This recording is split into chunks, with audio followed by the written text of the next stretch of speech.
commence cette nouvelle année. Je suis chargée par l'ensemble de l'association de vous présenter nos vœux les meilleurs. Plein de bonnes choses, de beaux jardins, beaux légumes, oui, surtout. Voilà. Donc, comme d'habitude, le dimanche, les premiers et deuxièmes dimanches, on aura ce qu'on appelle les leçons. Aujourd'hui, Michel vous parlera de la serre. Puis il y a Ignace qui va également dire quelques mots pour la partie fleurs. Alors, si vous avez des questions à poser, comme d'habitude, les bénévoles sont là pour vous aider. N'hésitez pas. Quand ils savent répondre, ils vous répondent. S'ils ne savent pas, ben, ils vous diront on ne sait pas, on ira voir, on essaiera de se renseigner. Voilà. Alors, encore mes vœux, les meilleurs, et plein de bonnes choses pour cette nouvelle année. Voilà. Merci vous. Voilà, beaucoup de bons légumes et des tortues aussi, parce que les tortues ne sont pas moins bonnes que les autres. Voilà, donc pour la réunion des fleurs, ça se fait souvent le deuxième vendredi du mois. On note les dates là et ils sont à trouver sur l'overblog du groupe aussi. Parce que c'est pas toujours exactement le vendredi. Quand on fait une excursion, par exemple, c'est plutôt le samedi que le vendredi. Et les dates peuvent changer vis-à-vis de la disponibilité de ceux qui donnent cours. Parce qu'il faut quand même toujours mieux que celui qui donne cours soit là, sinon c'est un petit peu embêtant. En Échin, c'est presque toujours le samedi. Le deuxième samedi du mois, donc c'est moi qui donne un cours là. Néchin, ça se trouve entre Moucron et Tournai. Donc c'est Néchin en Belgique. Il ne faut pas aller en France, vous n'allez pas nous trouver. Donc là c'est le samedi après-midi de 4h à 6h. Voilà, c'est encore un petit peu à l'ancienne. C'est-à-dire qu'il y a la réunion entre deux, il y a une petite coupure avec une tombola pour un petit peu renflouer la caisse. Et là, il y a quand même une cotisation à payer de 10 € par an. Donc, c'est différent. Bon, c'est un petit peu ce que vous apprenez ici à ma sauce à moi. Voilà, à la sauce flamande, si on veut, un petit peu. Je vais laisser la parole à Michel. J'ai oublié une chose importante. Comme on fait appel surtout au bénévolat, je rappelle qu'on va commencer à mettre, on a déjà commencé, mais à partir du lundi 13, tous les jours, on se réunit pour mettre en sachet les graines que l'on reçoit. Alors si certains d'entre vous ont une heure ou deux à tuer, venez la tuer avec nous. Ou une semaine ou deux, ça oui, Vous faites chambre d'hôte? Pardon? Vous faites chambre d'hôte? On peut évidemment mettre peut-être quelques petites camps et puis tous les jours à partir donc du pas le 13, samedi et dimanche. pas le samedi et dimanche, je l'ai inscrit là-bas sur le tableau, donc tous les jours de 9h à 17h. Voilà, on vous explique comment faire, ça se déroule de façon bon enfant, on s'amuse bien. Oui, et sans ça, ça ne fonctionne pas. Hein. Bon, Voilà, oui. Les graines ne se mettent pas toutes seules dans le sachet. Donc, je crois que tout le monde peut facilement donner un petit coup de main à ça. Même, comme tu as dit, une heure ou deux, et voilà, et on repasse un autre coup. Obligatoirement arriver ici à 9h et partir à 17h. Ah non, si on est libre qu'une heure ou deux l'après-midi, ou une heure ou deux, un jour par semaine. Enfin bon, voilà, selon les possibilités de chacun. Ouais, il y a possibilité de trouver un petit boulot qui va à tout le monde. Parce que tout le monde peut peut-être penser, moi les petites graines, je ne vais pas savoir faire. Mais si on se met à deux, il y en a un qui met les graines dans le sachet et l'autre il met le cachet. Et c'est un troisième, il met la grappe. Mais tout le monde sait au moins faire quelque chose. Oui, il ne faut pas avoir fait Polytechnique pour venir remplir les sachets de graines. On se débrouille toujours de toute façon. Voilà. Merci d'avance. Bonne leçon. Donc, ouais, tu peux être. Bah oui. Donc, je vais peut-être, pour la facilité, je vais rester assis parce que sinon, je vais boucher la vue peut-être des gens qui sont assis derrière moi. Donc ici, je vais parler d'un sujet que j'ai déjà abordé il y a 2 ans. C'est-à-dire que j'avais montré les différents types d'abris, enfin de cultures sous abri, avec les avantages et les inconvénients. Mais ici, c'est plus orienté vers le côté pratique de l'utilisation plutôt de la serre. Et moi, j'estime que lorsqu'on a une serre, eh ben, il faut essayer de l'utiliser au maximum. Donc, je vais un peu vous montrer qu'une serre, on peut avoir des légumes tout le long de l'année. Donc, même en hiver. Et alors, avec certaines techniques de semis, on peut se mettre beaucoup en avance. Et surtout en permaculture, on fait beaucoup de cultures hors sol et on vient implanter au jardin les légumes semés en godet, par exemple. Et voilà, la serre sert aussi à ça. On peut peut-être éteindre ici, peut-être. Voilà. Alors, un petit rappel pour rappeler à quoi sert une serre. En fait, ça sert à protéger contre les excès climatiques. Donc, ça peut être contre le froid, donc la fraîcheur. Donc, quand une saison tarde à démarrer, ben voilà, en serre, on peut déjà commencer beaucoup plus tôt.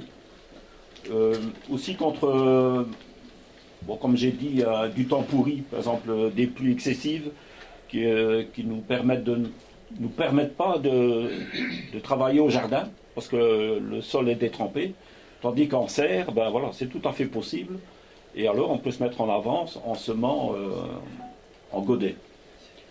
Donc le gel, bon, ça protège quand même puisqu'il y a quand même l'enveloppe de la serre qui fait un écart de température par rapport à l'extérieur. Donc la chaleur, bon là je vais un peu vous expliquer comment on peut pallier aux excès de chaleur. Donc, dans une serre, bon, c'est quand même assez statique une serre. Donc il faudra jouer sur certains facteurs disponibles qui sont à notre disposition pour contrer cette chaleur.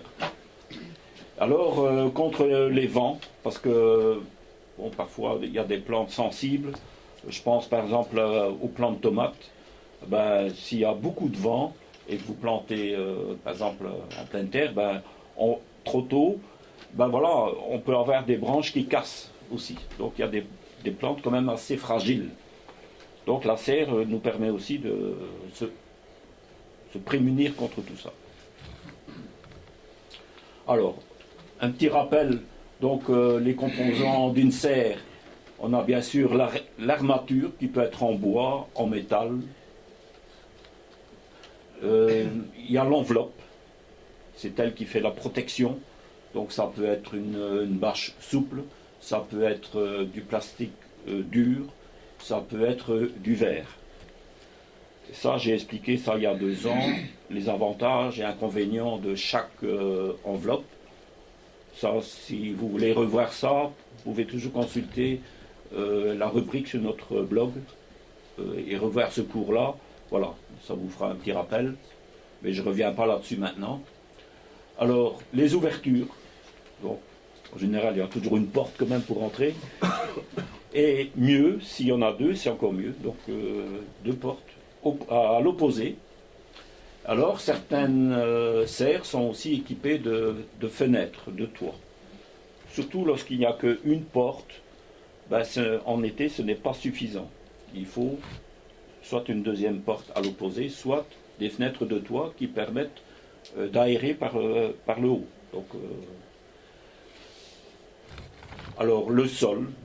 Ben, le sol, c'est comme dans le jardin, il faut aussi le nourrir. C'est pas parce qu'on est en serre que ça va pousser tout seul, il faut aussi nourrir. Donc la vie du sol est tout aussi importante en serre qu'au jardin. Et souvent on néglige ça. Pourquoi?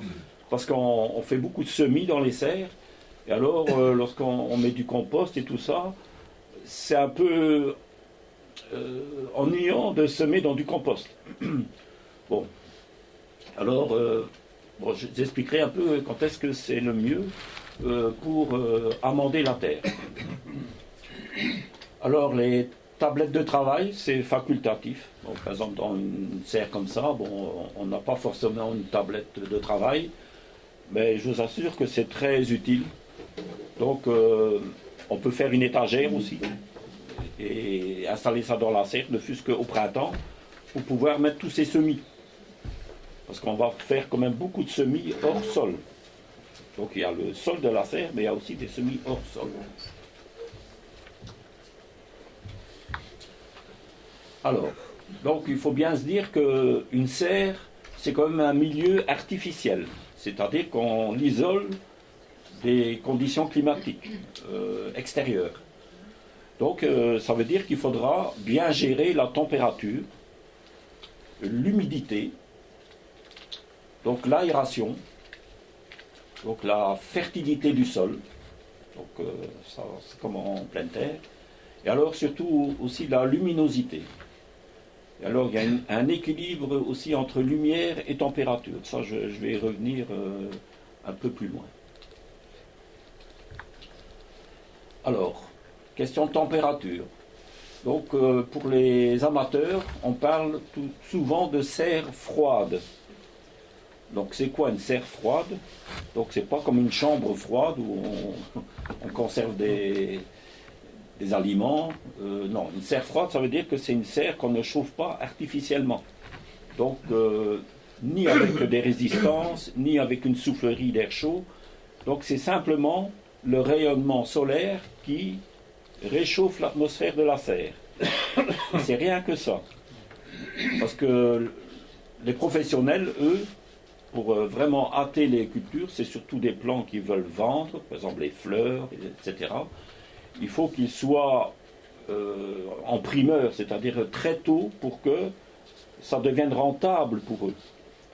Parce que une fois que, par exemple, des fleurs, ils les vendent trop tard, bah, tout le monde a déjà semé des fleurs soi-même, et voilà, ça devient moins rentable, puisque voilà, c'est quelque chose, eux ils cherchent toujours à vendre le plus cher possible. Tandis que l'amateur, lui, il fait en sorte que la serre lui coûte le moins possible. Donc on ne chauffera pas une serre. Donc ici on ne parlera que des serres froides.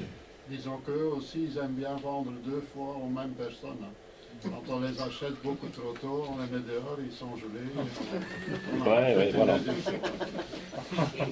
Et ça aussi, bon, voilà, il y a aussi une question de... Ouais, il y a une bonne gestion aussi des plantes qui sortent de la serre, ça je vous parlerai aussi. Alors, température. Donc, une serre, ça fonctionne comment? En fait, donc j'ai expliqué que le rayonnement solaire, on accumule de la chaleur sous l'enveloppe. On appelle ça l'effet de serre, puisqu'on emprisonne l'air sous l'enveloppe. Et on réglera la température en fonction des ouvertures que l'on a dans la serre. Donc, il faut bien se dire que pour les plantes, il faut une bonne zone de confort. C'est-à-dire que, vous voyez là, il y a des laitues. Ben, si j'ai des températures qui s'élèvent à 30 degrés dans la serre, c'est plus une zone de confort pour mes laitues. Par exemple, un plant de tomate supportera mieux donc 25, 30 degrés. 30, c'est déjà le grand maximum. Donc, il faut essayer de ne pas laisser aller au-delà et de régler la température en fonction des plantes que l'on a en serre. C'est-à-dire qu'en début de saison, donc au printemps, on n'aura pas encore les tomates qui seront présentes dans la serre. Ben, ce n'est pas la peine de laisser monter la température à 25-30 degrés. Parce qu'en février, on peut avoir ça, hein, lorsque le soleil donne et que tout est fermé. Voilà, dans une serre en verre, principalement, voilà, la température peut très vite monter à 25-30 degrés, ce qui est déjà trop pour les laitues. Alors, l'explication, donc, c'est quoi l'effet de serre? Donc, sur le dessin de gauche, on voit donc une grosse flèche jaune. Donc, ça, c'est le rayonnement solaire qui vient du soleil. Il y a une partie qui traverse l'enveloppe, donc la flèche jaune un peu réduite, donc il y a quand même une partie qui est réfléchie par l'enveloppe de la serre, qui ne traverse pas l'enveloppe. Ça permet de réchauffer l'atmosphère et la température du sol. Donc la partie gauche est pendant la journée, hein, et la partie droite c'est la nuit. Donc le sol rayonne, émet des infrarouges, et c'est l'enveloppe qui la rejette, donc la garde à l'intérieur. Malgré tout, il y a toujours une petite partie, donc la petite flèche rouge à l'extrême gauche, il y a quand même une partie qui s'échappe de la serre, parce que une serre n'est jamais tout à fait étanche, et les parois laissent quand même filer la température. Entre parenthèses, par exemple, une serre en verre se refroidit beaucoup plus vite qu'une serre en plastique. Parce que le verre c'est pas un bon isolant. C'est pour ça que dans les maisons, on met des doubles vitrages. Alors là, on emprisonne de l'air, l'absence d'air qui fait qu'il y a l'isolation. Et le verre en lui-même n'est pas un bon isolant. Mais il laisse passer facilement les infrarouges. Donc, une serre en verre se réchauffe plus vite qu'une en plastique. Alors dans la partie droite du dessin, donc le dessin de droite, donc la nuit, qu'est-ce qui se passe? Il y a encore le rayonnement infrarouge de la Terre, donc la température, donc la Terre rayonne et émet des infrarouges qui réchauffent l'atmosphère encore de la serre, et l'enveloppe permet de le garder dans la serre. Et malgré tout, il y a une partie qui s'échappe. Donc, au plus grand est la serre, au plus grand sera le volume emmagasiné, au mieux la serre va garder sa température. Si vous avez une petite serre, elle se refroidira plus vite.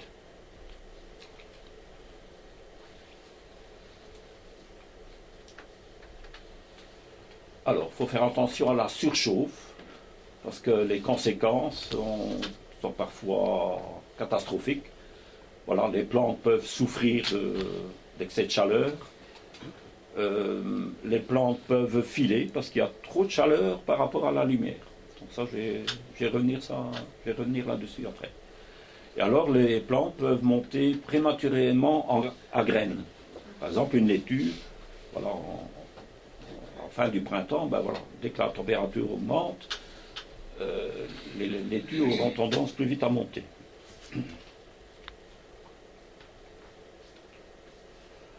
Alors, voilà, on revient à ça, au printemps. Donc, température, c'est une question d'équilibre. Donc, c'est une erreur courante chez le débutant, lorsqu'on s'installe une serre, on dit, ouais, ça y est, on va réchauffer le bazar, là, on va avoir des résultats formidables. Souvent, non, parce surtout lorsqu'on travaille, on ne pense pas toujours à ouvrir sa serre avant de partir au travail. Et alors, si c'est une journée ensoleillée, il y a une surchauffe, donc l'air dans la serre monte en température. Si on n'a pas ouvert les portes, il y a une surchauffe.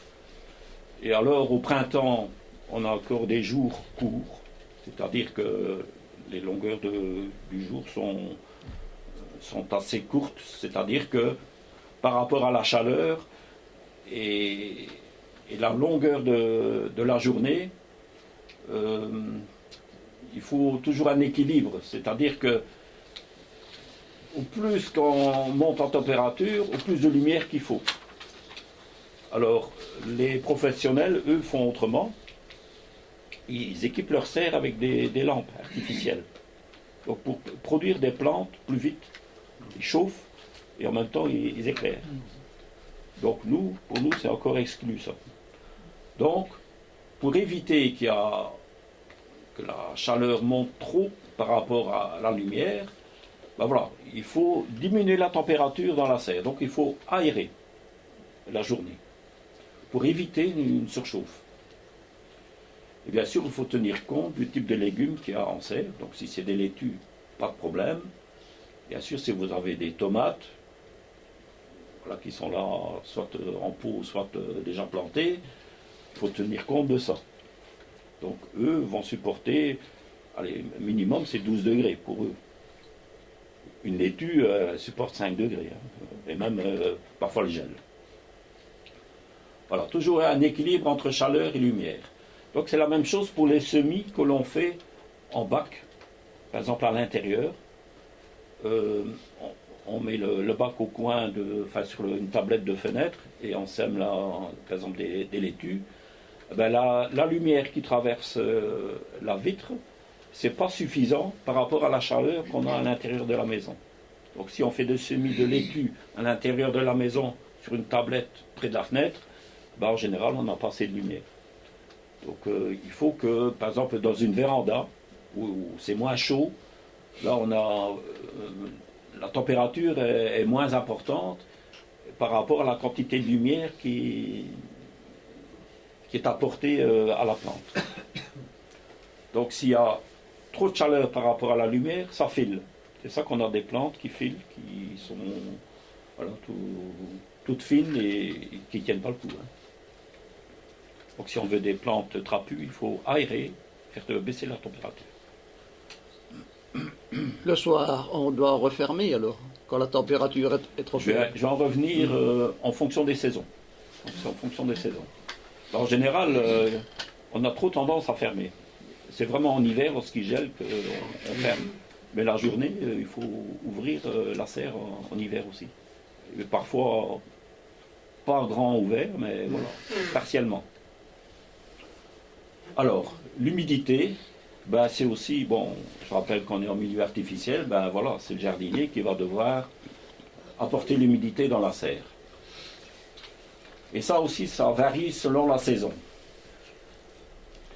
Donc, c'est indispensable pour la vie du sol. Je l'ai mis même en premier, parce que souvent on pense aux plantes, mais pour qu'il y ait une vie dans le sol, il faut aussi qu'il y ait de l'humidité dans le sol. Il faut bien sûr de l'eau aussi pour les plantes, qui vont puiser ça dans le sol. Ça nous aide aussi en été à faire baisser la température dans la serre. Donc quand on surchauffe, on sent, ben, dès que vous avez arrosé au pied, partout dans la serre, vous sentez que la température diminue.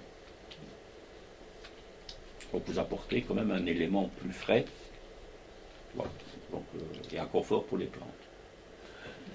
Et alors au moment où on enlève les tomates, donc c'est en fin de saison, donc c'est en septembre-octobre, déjà en fin de culture des tomates, on arrose moins pour éviter les condensations qui amèneraient de la maladie aux plantes.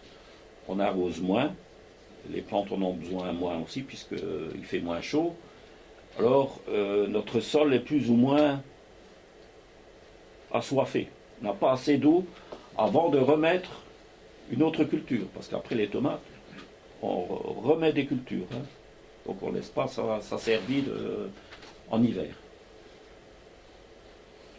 Donc on arrose abondamment pour faire descendre les sels minéraux, parce que tous les engrais qu'on a amenés au niveau du sol ont fabriqué des sels minéraux qui sont plus en surface, et ça les aide à descendre dans le sol, et ça nous facilitera par la suite pour les cultures de laitue.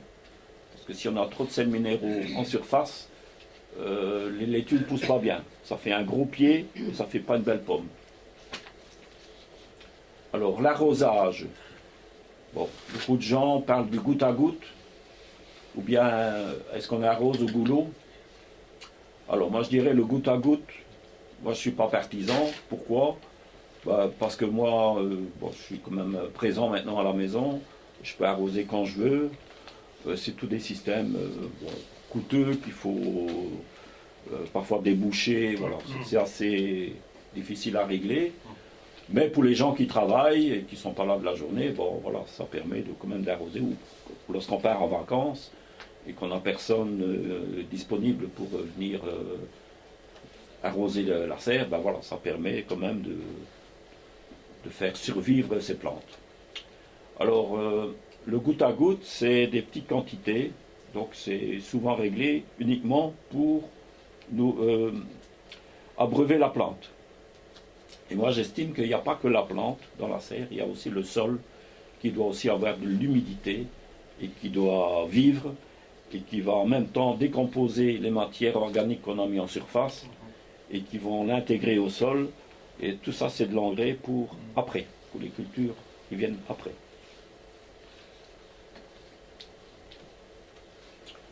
Alors, l'eau. Donc, par canicule, la plante, elle transpire beaucoup. Donc, on voit que les plantes baissent les feuilles ou enroulent leurs feuilles. Donc, elles se protègent. Donc, elles essaient de transpirer le moins possible, de laisser le moins d'eau s'évaporer de leurs feuilles. Donc, si on n'arrive pas à baisser la température, il y a de la souffrance, il y a un stress hydrique et trop de chaleur pour les plantes. Donc elles souffrent. Donc même une plante de tomate, 25 c'est très bien. À partir de 30, c'est le grand maximum. Après c'est trop. Alors, arroser de préférence avec une eau tempérée. Donc si possible, une eau qui a été stockée dans la serre. Donc si vous avez des tonneaux, voilà, que vous pouvez remplir. Vous avez par exemple 2 tonneaux, comme à Albec, on a une serre de une petite cinquantaine de mètres carrés, ben voilà, on a 2 tonneaux de 200 litres qui sont là toujours prêts, ils sont toujours remplis et on utilise cette eau-là pour arroser et on y remet de l'eau fraîche. Donc ça permet, donc il y a pas de choc thermique. Ça ne provoque pas de la condensation dans la serre? Oui, ben ça je vais expliquer ça. Voilà. Alors, l'arrosage en matinée est toujours préférable. Donc déjà, pourquoi? Parce que bon, le soleil est moins fort, donc il est moins, donc l'ambiance est moins chaude, les rayons sont pas aussi brûlants. Alors lorsqu'on arrose et qu'on arrose toujours plus ou moins un peu des feuilles, bon, on arrose au pied évidemment, hein, mais voilà, on peut y avoir des brûlures au niveau des feuilles, surtout dans une serre en verre. Donc, et pour éviter les chocs thermiques.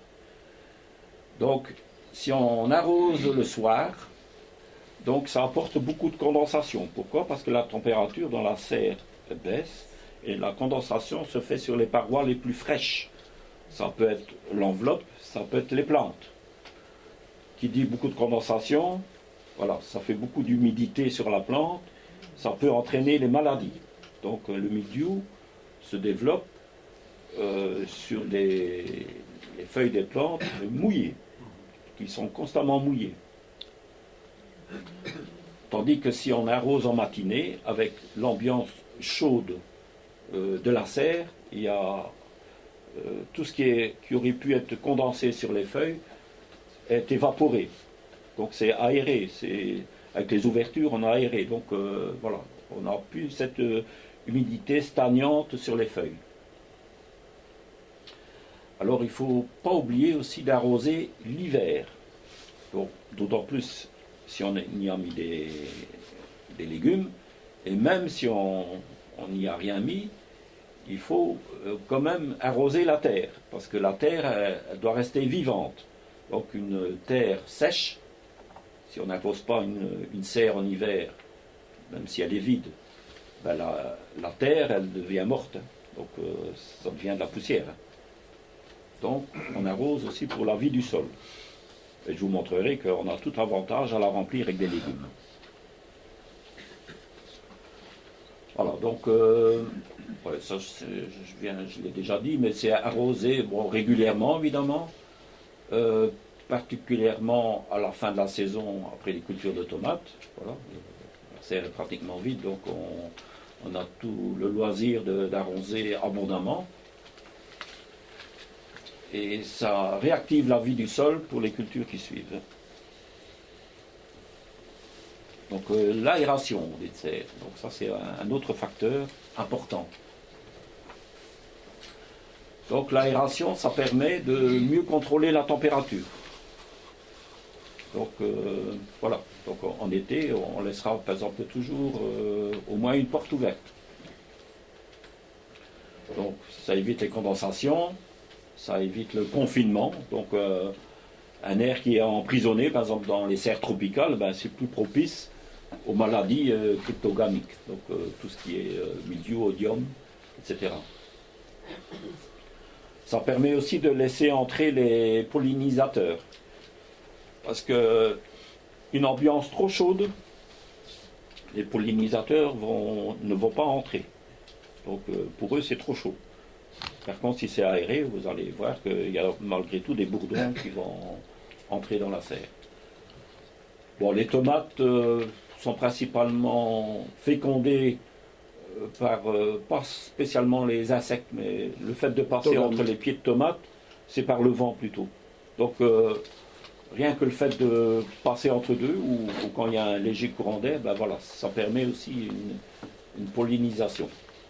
Mais on peut avoir autre chose que des tomates, hein. On peut avoir d'autres légumes qui ont peut-être besoin des pollinisateurs. Alors en cas de canicule, ben, c'est indispensable d'aérer. Bon. Donc si par exemple vous travaillez toute la journée, ben, même si vous partez tôt au matin, ben, songez à ouvrir. Ben, déjà en été, en principe, on laisse tout le temps ouvert la serre. Donc elle varie selon la saison. Donc en hiver et début du printemps, avec des gels possibles la nuit, eh ben, on ferme les portes la nuit. La journée, en fonction de la météo, au plus que c'est ensoleillé, au plus qu'on ouvrira. Et voilà, donc si c'est des journées plus fraîches, on ouvre quand même malgré tout pour laisser entrer de l'air, pour aérer, pour qu'il y ait moins d'humidité.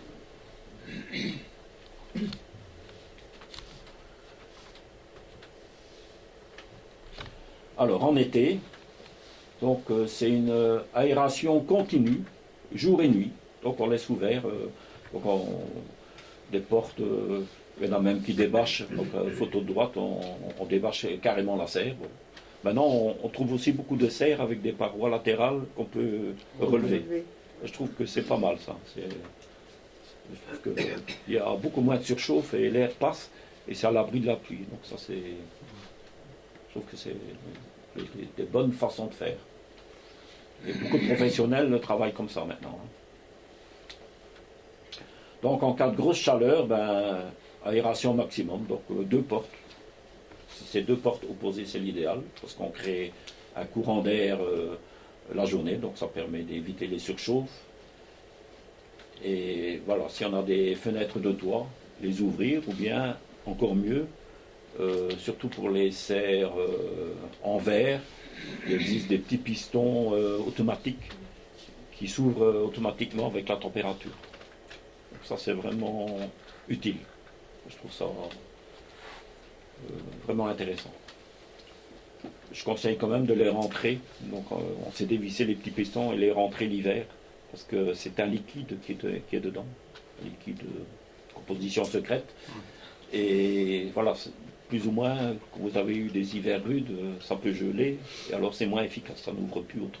Et surtout pas bloquer la fenêtre, parce que sinon le système est foutu. Quand Ah ouais. il chauffe, ouais. Ben, je ne sais pas si on sait bloquer les fenêtres. Enfin moi, personnellement, je ne sais pas bloquer mes fenêtres. Oui, mais bon, parfois on dit je vais attacher avec une ficelle. Ah ouais. Ah ouais. C'est notre néfaste.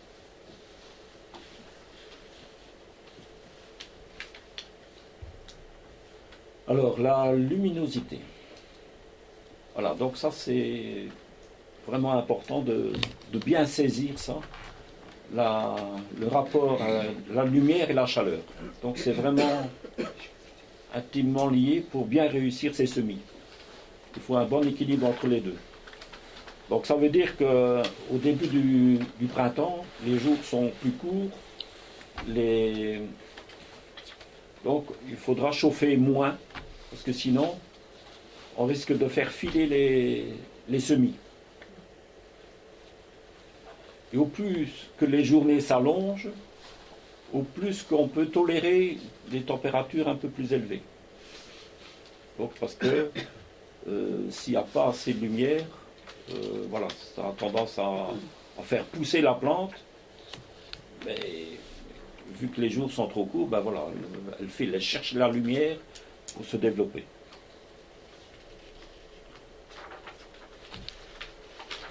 Voilà, donc faire attention aux périodes ensoleillées, par exemple en février.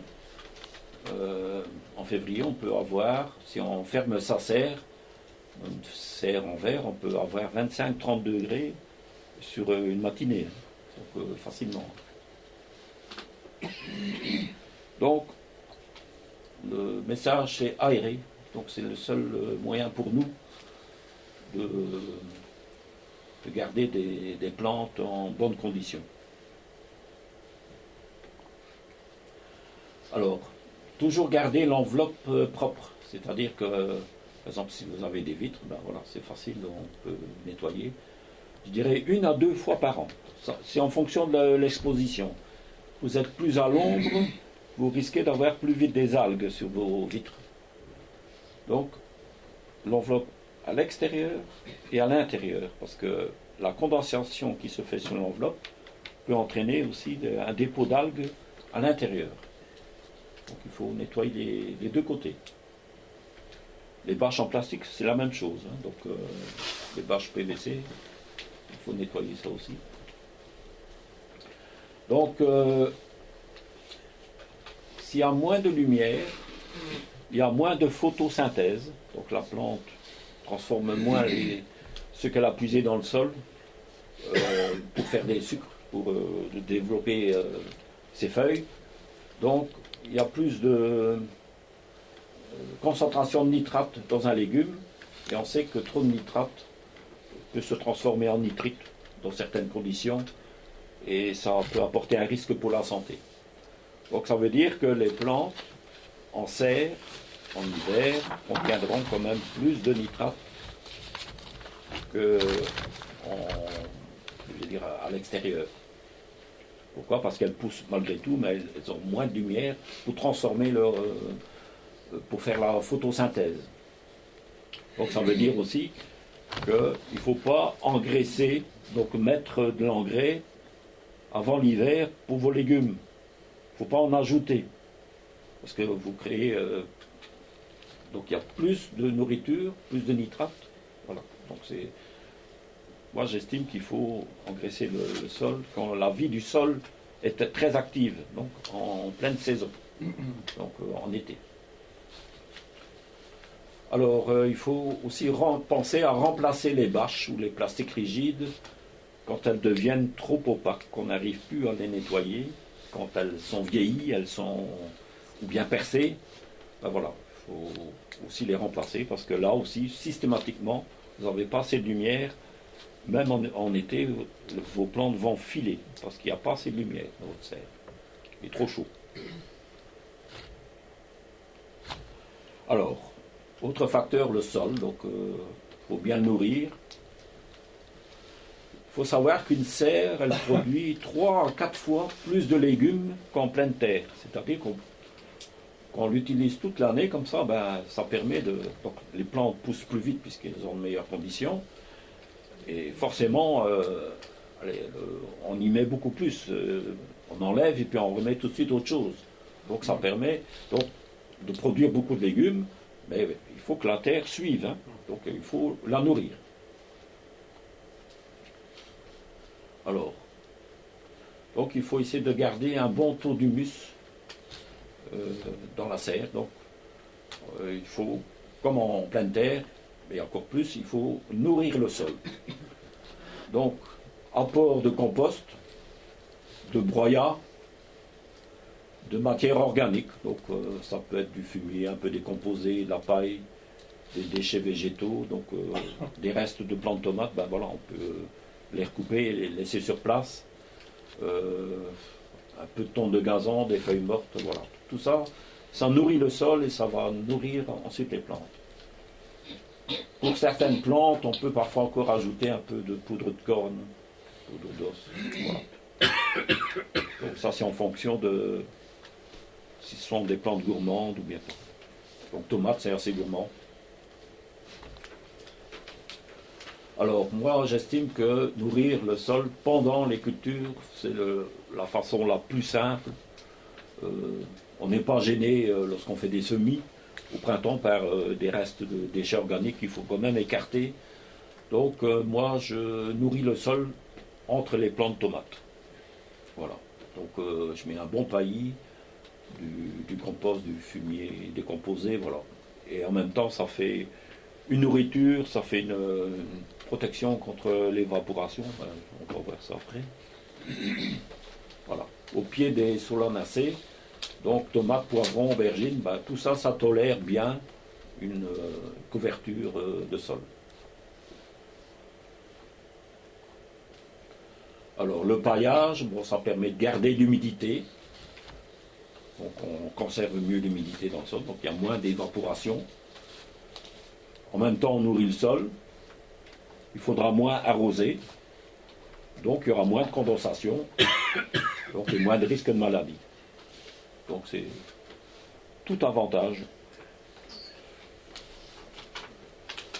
Alors la rotation la rotation des cultures en serre. Bon, est-ce que c'est utile? Moi je dis oui. Alors, on a tendance à, surtout lorsqu'on a une nouvelle serre, voilà, on dit maintenant je vais mettre des tomates tout plein. Et alors c'est la tomate, c'est la plante qui est la plus cultivée en serre. Alors, oui, ça marche pendant 3-4 ans. Donc, quand vous ne faites pas de rotation, vous mettez tout le temps des tomates dans une serre nouvellement aménagée, voilà. Pendant 3-4 ans, il n'y a pas de problème, ça produit. Donc, et enlever la terre et la remplacer. C'est un gros travail. Ouais. Et c'est pas toujours des plus efficaces encore, je pense. Alors, par la suite, on se rend compte que d'une année à l'autre, c'est fort aléatoire. Parfois on réussit, parfois l'année d'après c'est mieux, puis après c'est à nouveau moins bien. Alors il y a aussi un risque accru de maladie. Donc pourquoi? Parce qu'on cultive toujours les mêmes plantes, qui ont les mêmes faiblesses, et les parasites ou les moisissures, les champignons s'installent là aussi où il y a la plante haute. Donc elles prennent aussi de l'ampleur au fur et à mesure des années qui s'écoulent. Alors comment il faut faire? Donc faire une rotation des cultures comme au potager.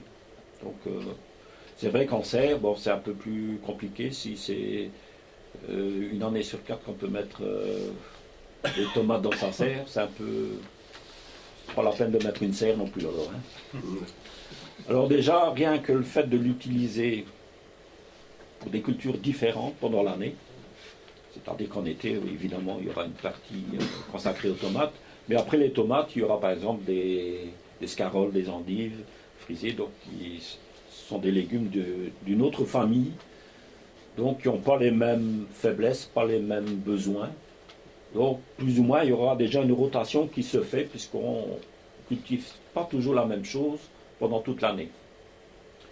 Alors parfois, il faut limiter volontairement certains légumes, comme la tomate, et dire, voilà, je ne vais pas consacrer toute ma serre aux tomates, je vais mettre, par exemple, la moitié en tomates, et l'autre moitié, les poivrons, aubergines, qui sont, c'est de la même famille, mais ce n'est pas tout à fait les mêmes besoins. Donc on peut mettre la tétragone, voilà, il y a plein de choses qu'on peut mettre, des melons, concombres, il y a plein d'autres choses qu'on peut mettre dans une serre. Et alors on va dire, les tomates, on fait quoi alors? Tout d'abord, dans les grandes serres, c'est plus facile. Donc ça, c'est par exemple le schéma de la serre, la grande serre à Albec. Elle fait 12 mètres sur 4 mètres 20. Voilà, on peut voir qu'il y a 4 zones où on met les tomates. Donc je les ai groupées par 12. Donc, bon point. Voilà, les points c'est les tuteurs. Voilà. Donc c'est des endroits différents. Alors aux autres endroits, il y a par exemple... alors ça correspond plus ou moins aux arches, au montant de la serre. Donc on a un repère de ça. Donc on sait facilement, donc si on fait un petit plan comme pour son jardin, Ben voilà, on fait circuler, donc les tomates l'année prochaine ne seront pas aux mêmes endroits. Donc qu'est-ce qu'on peut mettre d'autre? Ben, par exemple la tétragone. Donc c'est quelque chose qui se ressème tout seul, facilement en serre, et qu'on a ça jusqu'au gelé, et même un peu au-delà. Donc sur les côtés, on peut mettre aussi des concombres. On met par exemple un grillage, donc en haut à droite, concombre, et alors devant on peut mettre des piments, des poivrons, etc. Avec du basilic entre deux. Voilà, ça, c'est des choses. On peut aussi faire courir des melons. Alors de l'autre côté, en bas vers la gauche, là on aura mis par exemple des oignons hâtifs, oignons radar qu'on aura plantés avant l'hiver, qu'on viendra semer entre deux des laitues, des carottes, et par la suite, une fois qu'on aura mangé les laitues, qu'on aura récolté les oignons et au fur et à mesure les carottes, on peut venir repiquer des poivrons, aubergines, qui eux prennent moins de place qu'une tomate. Donc ça laisse plus ou moins de la lumière pour les autres plantes qui restent encore. Et ça ne gêne pas du tout, il n'y a pas de concurrence entre deux. Et alors poivrons et aubergines, tout ça, ça demande quand même moins d'eau qu'une tomate. Parce que si vous arrosez beaucoup les oignons et les carottes et tout ça, ben, ça peut amener aussi de la pourriture. Donc on réserve plutôt des zones où on arrosera moins pour les légumes qui sont encore là au printemps. Voilà, poivron, aubergine, basilic, voilà. Et le cornichon, on peut aussi mettre des cornichons. Donc sur un filet ou sur un grillage, sur près d'une paroi. Les petits pois, oui. Et ça c'est au printemps, ouais. Et ça je vais en revenir après, sur les types de cultures qu'on peut mettre en serre. Même des haricots, il y a des gens qui mettent des haricots aussi en primeur. Voilà, on va très tôt. Alors dans les petites serres, ben, c'est un petit peu... Ouais, il faut se limiter dans les tomates. On se dit, bah flûte alors. Ben, moi j'ai trouvé une bonne alternative, c'est s'aider avec des abris extérieurs à tomates. Donc ces abris, ça consiste en quoi? À simplement mettre une armature et couvrir le dessus. Donc ça permet de garder les plants de tomates au sec. Donc ils ne seront pas constamment sous la pluie, si on a des périodes de pluie, et avec des risques de mildiou. Il y a une bonne ventilation, puisque c'est ouvert sur les côtés, et ça permet aussi d'étaler, c'est-à-dire qu'on n'aura pas toutes nos tomates en même temps. Parce qu'en serre, ben voilà, ça produit, tandis que sous abri, ben, ça sera peut-être un peu décalé. Donc pour l'amateur, c'est tout aussi intéressant. Voilà, les abris à tomates, c'est assez simple. Bon, chacun a un peu ses méthodes. Ben, voilà, là, c'est dans mon jardin. Bon, j'étais occupé d'installer un abri à tomates. Bon, j'ai déjà changé de méthode maintenant. C'est construit d'une autre façon, mais ben, voilà. Et alors, donc à droite, c'est avec la couverture, donc au-dessus. C'est du plexi au-dessus? Oui, ça peut être du plastique souple aussi. Hein, donc on fait un genre de châssis. Le plastique souple, c'est bon aussi. Hein, donc du moment que ça ne fait pas des poches d'eau. Donc il faut vraiment mettre un grillage en dessous, voilà, ou un support. Si c'est des plaques rigides, ça marche aussi. Hein. Moi, j'utilise maintenant de l'ondulé, plastique ondulé clair. Voilà. Je fais une armature et je fixe ça là-dessus. Et chaque année, je démonte et je déplace à un autre endroit du jardin. C'est pas obligé d'être transparent. Ah oui, Si. si. Ouais. Ah oui, lumière. Alors une autre alternative, c'est aussi faire des cultures en pot, donc sur une terrasse. Par exemple, ici, j'ai une façade bien exposée en sud-ouest. Voilà, je mets des tomates en pot et j'utilise des tomates de plus petit calibre, ça je vais expliquer. Et pour que ça produise rapidement, il ne faut pas attendre trop longtemps pour recueillir. On peut très bien aussi faire des poivrons aubergines en pot. Voilà, c'est tout des surfaces supplémentaires, des endroits où on trouve que, par exemple, sur une terrasse ou voilà, des endroits bien protégés, voilà, on peut cultiver en plus, avoir des productions supplémentaires. Donc, ben voilà, ici j'ai choisi des variétés hâtives, donc par exemple la variété Stupis. Donc c'est des tomates qui font 2 à 4 cm de diamètre J'utilise des pots de minimum 10 litres à 15 litres. Il faut évidemment arroser régulièrement. Il faut un bon substrat riche et remettre chaque fois des trucs au-dessus. Donc apporter une couverture donc en surface du pot. Donc voilà, ça peut être du compost, on remet au-dessus. Alors on peut aussi guider avec des arceaux comme ça, voilà.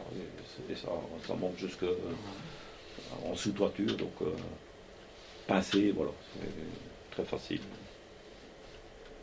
Voilà, on peut faire ça avec du basilic, avec des aubergines, poivrons, plein d'autres choses. Et comme substrat, la terre, vous mettez quoi dans les pots? Ben, j'ai déjà expliqué ça aussi. Ah oui, pardon. Mais On y revient. oui, en général c'est de la terre, mais alors on remet du compost et alors je mets un peu de poudre de corne, D'accord. de poudre d'os, et je n'enterre pas le fumier au compost. Hein. Donc c'est vraiment toujours en surface, mais un substrat enrichi. Donc je mets de la terre, bonne terre noire du jardin, plus du terreau, un peu de terreau pour garder la souplesse. Et ensuite des apports organiques par au-dessus. Donc ça permet de devoir arroser moins aussi. Alors, la culture en container.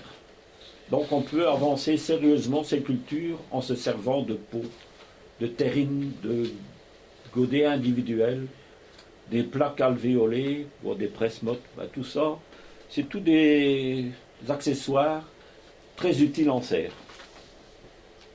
Voilà. Donc la culture en container, donc ça permet de hâter, donc d'être plus précoce dans ses semis. Donc il y a une protection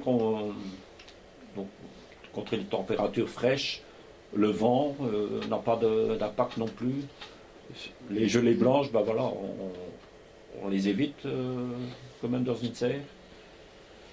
Il n'y a pas de prédateurs, donc moins d'insectes, moins d'oiseaux. Les limaces, bon, voilà tout. Il y a quand même une petite lutte à faire, mais bon.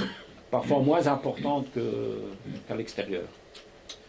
On peut déplacer à volonté, donc si c'est grand C, on peut mettre dehors ou dans une couche ou dans une véranda. Enfin bon, on peut jouer avec ça. C'est pas implanté dans le sol, donc ça permet une certaine souplesse, donc de déplacer à volonté. Lorsqu'on repique, donc si c'est en pot individuel, ben, il n'y a pas d'arrêt de végétation. Quoiqu'il y a certaines plantes qui aiment bien d'être repiquées. La tomate aime bien. Et alors, si on gère ça bien, ben voilà, on peut faire une tournante. Dès que les plantes sont engrandacées, on les met dans un autre endroit, plus frais, et on peut recommencer avec de nouveaux semis et plantations qui prennent la place comme ça pendant tout le printemps. Hein. L'été, ça devient un peu plus difficile parce que souvent il fait déjà trop chaud. Mais pour les courges et les potirons, ben voilà, tout ça, c'est intéressant d'avoir aussi les cultures en pot dans les serres. Alors, les semis en terrine étanches. Donc c'est par exemple des bacs, des anciens bacs à moules, voilà, en haut, à gauche, en haut. Donc ça permet de semer, d'avoir plus de plantes. Donc surtout pour des plantes qui peuvent être repiquées, donc et qui poussent lentement. Par exemple les céleris, les oignons, les poireaux actifs, du persil, certaines fleurs aussi. Donc les tomates, ce qu'on a besoin beaucoup, ben voilà, on sème en terrine et après on repique en pot individuel. Donc choisir des pots ou des bacs avec 12 cm minimum. Donc ça permet d'éviter une intervention d'arrosage trop rapide. Alors, et on sait que lorsqu'on intervient avec de l'eau qui est plus fraîche, on peut faire mourir ses semis. On appelle ça la fonte du semis. Donc si on a un bon stock d'eau, ben, parfois pendant un mois, il ne faut même pas arroser. Et voilà, il y a beaucoup moins de risques. Les bacs, il faut les percer au fond?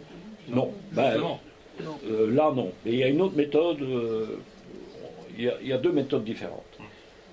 Et là, c'est plus facile, c'est plus propre. Il faut les déplacer dans la maison. Par exemple, les semis-tomates se font, donc chez moi, ça se fait à l'intérieur de la maison.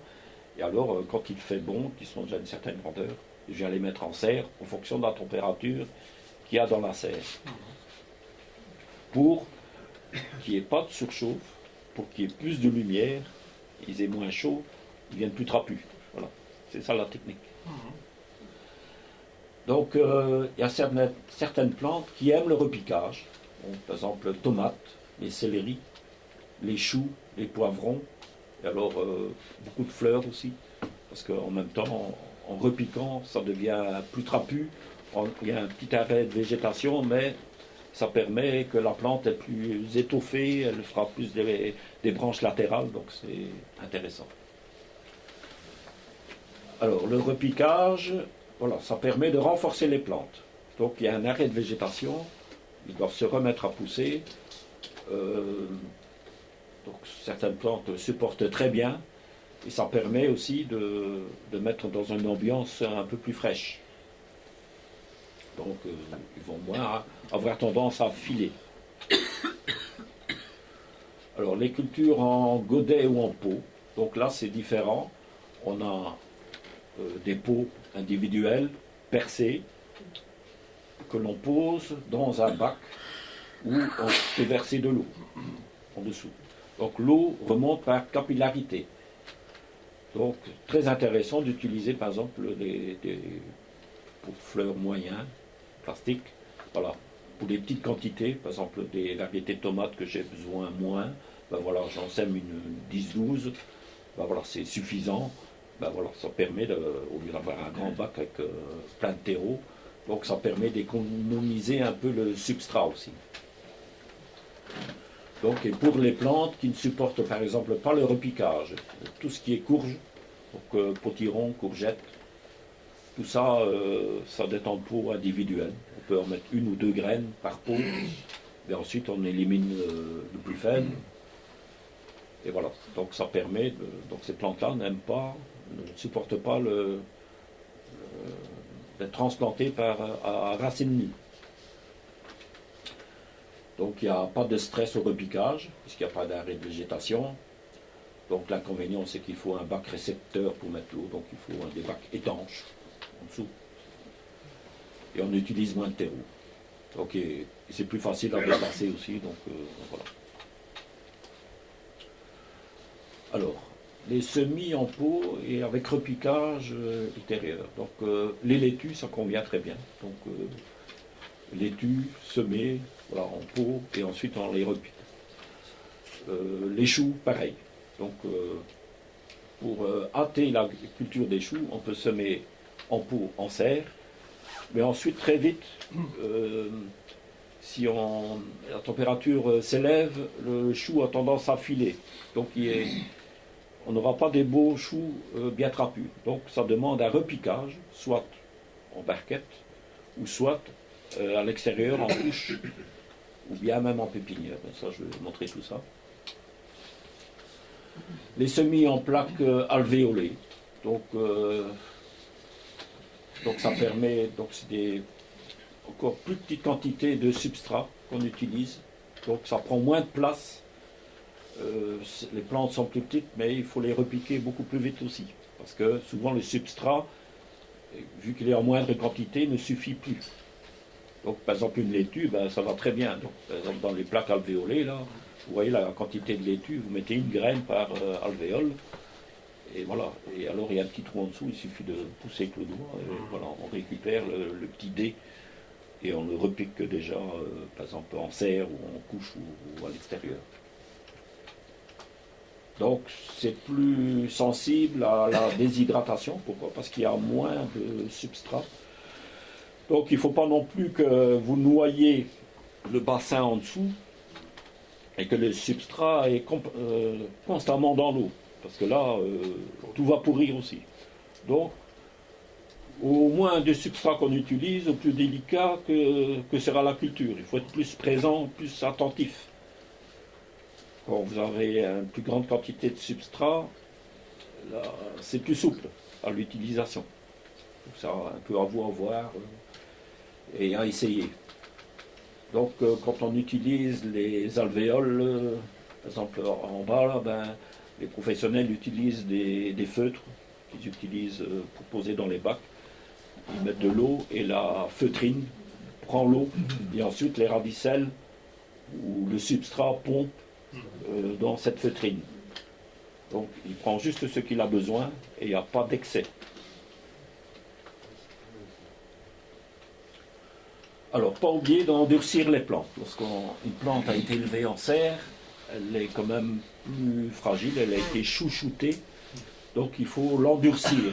Donc, voilà, par exemple, ici à l'extérieur d'une serre, ben voilà, quelqu'un qui a mis là un plateau sur lequel on entrepose les plants en alvéole.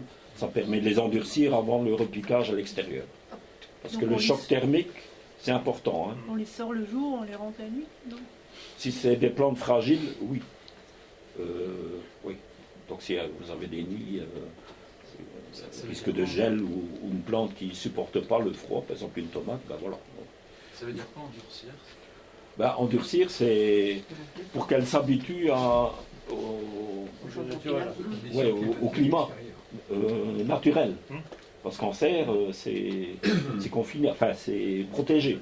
Tandis que le jour que vous allez la mettre en pleine terre, ben voilà, si elle n'a jamais été endurcie, qu'elle a progressivement été mise en condition naturelle de l'extérieur, ben, d'office, déjà vous la repiquez, elle a un stress, et en plus il y a le froid, voilà. Donc il vaut mieux la les sortir la journée, et ensuite, avant le repiquage, ben, vous les laissez la nuit aussi dehors. Toujours en fonction des conditions climatiques, hein, et en fonction de la plante. Donc une serre, c'est un outil multi-usage.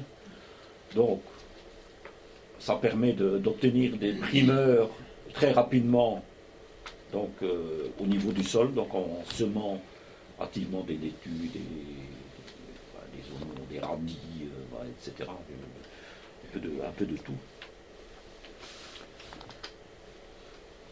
Donc, anticiper, donc, ça permet, en cultivant en godet ou en terrine, ça permet de commencer des cultures beaucoup plus tôt que si on devait semer en pleine terre. Donc, ça permet d'avoir des plantes beaucoup plus rapidement et des plantes qui seront prêtes à être repiquées à l'extérieur. Donc surtout lorsqu'on fait de la permaculture, on vient implanter souvent des cultures comme ça, déjà élevées en pot. Donc ça permet aussi de faire soi-même des semis de plantes frileuses. Voilà, ça peut être le cornichon, ça peut être les potirons, les courges, les aubergines, les tomates évidemment. Alors, c'est des plantes qui demandent pas mal de chaleur au départ. Et par la suite, on les endurcit aussi. Donc ça permet de faire ses propres semis et de savoir ce qu'on achète comme plante de tomate. Parce que parfois, c'est pas toujours précisé dans les commerces. Donc des variétés rares, ben voilà, ça permet de faire ses semis soi-même. Voilà. Alors au printemps, donc, une serre sert aussi de transfert de plantes. C'est-à-dire qu'au printemps, on va élever beaucoup de choses à l'intérieur qu'on viendra repiquer à l'extérieur. On a déjà vu un peu tout ce qu'on pouvait mettre à l'intérieur et repiquer à l'extérieur. Donc ici c'est l'exemple des courges par exemple. Et à l'automne ça sera l'inverse. Donc on transfère les plantes qu'on a semées à l'extérieur, donc en pleine terre, et on vient les repiquer à l'intérieur après la culture des tomates. Tout ce qui est scarole, endive, frisée, laitue d'hiver, les choux-fleurs, il y a plein de choses comme ça qu'on peut, persil, qu'on peut repiquer à l'intérieur. Donc une serre peut aussi servir de refuge donc, pour des plantes qui sont arrivées à maturité et voilà qu'on veut sauvegarder du gel. On peut les mettre dans un coin, dans une serre, avant de les consommer. Ça, c'est encore une autre option. Donc, les différentes catégories de légumes que l'on peut mettre en serre. Bon, je vais aller vite parce qu'après, il y a encore une vidéo. Donc, voilà, toutes les laitues. Donc, par exemple, tous les légumes qui tolèrent à partir de 5-6 degrés. Donc c'est à partir de, c'est pas uniquement à cette température-là. Donc c'est à partir de.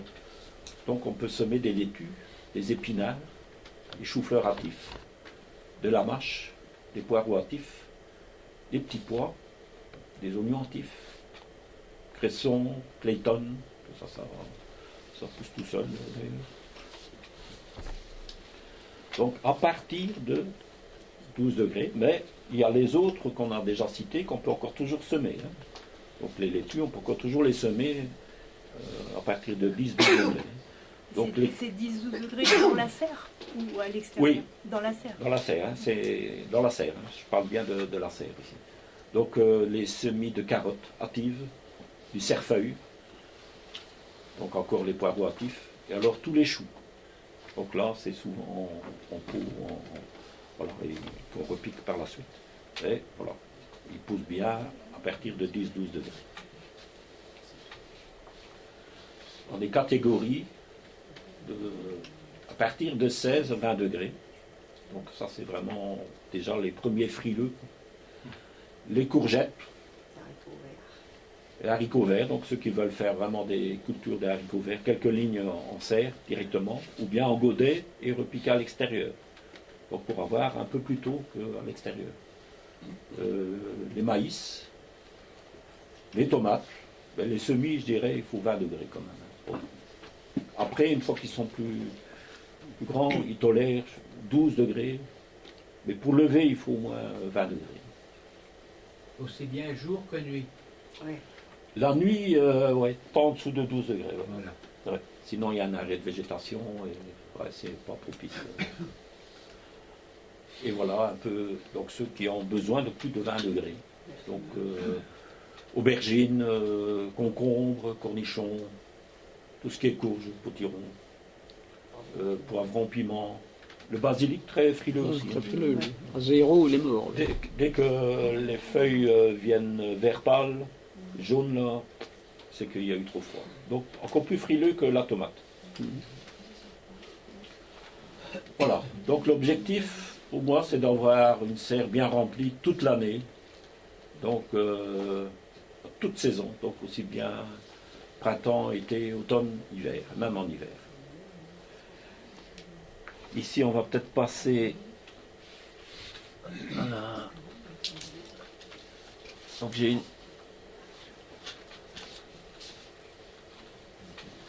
vidéo. Donc une vidéo qui dure une quarantaine de minutes. Donc ce sont toutes des séquences que j'ai filmées pendant 2-3 ans. Et, bon, j'ai un peu monté ça d'une certaine façon. Et j'ai démarré à partir de novembre. Pourquoi? Parce que c'est le seul moment où la serre était la plus vide. Parce qu'on a enlevé les tomates et on vient mettre autre chose. Et ensuite, on va remonter hiver, printemps, été, voilà, etc.